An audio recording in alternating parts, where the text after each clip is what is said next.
I'm Anelecia Hannah Brooks at WaterWorks Gallery for my exhibition, which is called Keeping Time.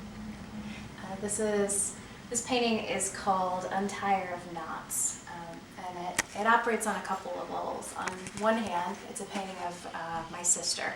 Of course, I've known for most of my life, and so it's a familiar portrait.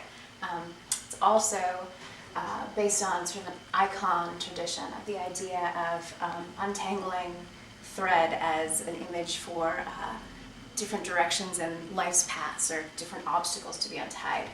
It's also a reference to the ancient Chinese legend that from our birth we are bound to our destinies, like tied at the ankle with a red thread, and though the thread may stretch or tangle in between us and whatever that destiny is, it never breaks. So this painting is about all of those things.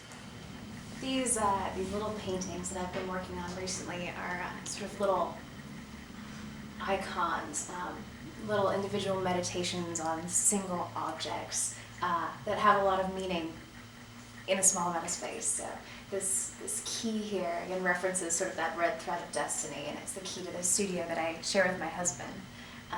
We've got the white crayon, which is fascinating to me because it sort of makes this white line on a white piece of paper, sort of creating a blank surface. And this is a tuning peg for my cello, which I used to tune every single morning to begin the day.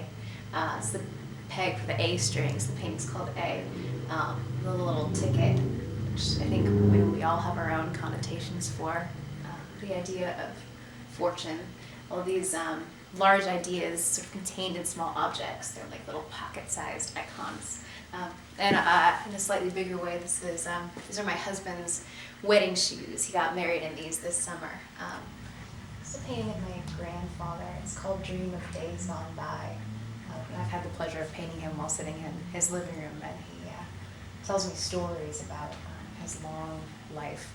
I also have a painting in the show of a little girl named Eleanor who's only 1 year old. So even though they're both portraits of particular people, they also sort of serve as bookends to this idea of a full and expansive time and experience of life. This is my mother's wedding dress after the fire. When I was 7 years old, we had a house fire. The roof of our house caught fire. There were flames up into the night. It was just like a picture of a fire that a little kid would draw with the flames coming out of the top of the house. And the firemen found the box that my mother's wedding dress was preserved in and brought it outside and laid it on the front lawn. And even though it was burnt, the insurance company dry cleaned it, and we kept it in a box. And the week before I got married, my mom pulled the wedding dress out of storage, and I painted this picture of it. This is my childhood stuffed animal. His name's Hobbs. I got him when I was 6 years old. And I took him with me absolutely everywhere, including when I was 7, we had a house fire, and I carried him out with me under my arm. So I still have him, and I think we probably all have memories of something that we toted around with us all of our young lives. They're all painted from life, sitting right there in the corner and looking at and focusing on the object, so that hopefully that sense of stillness and a passage of time is inherent when you're looking at the picture.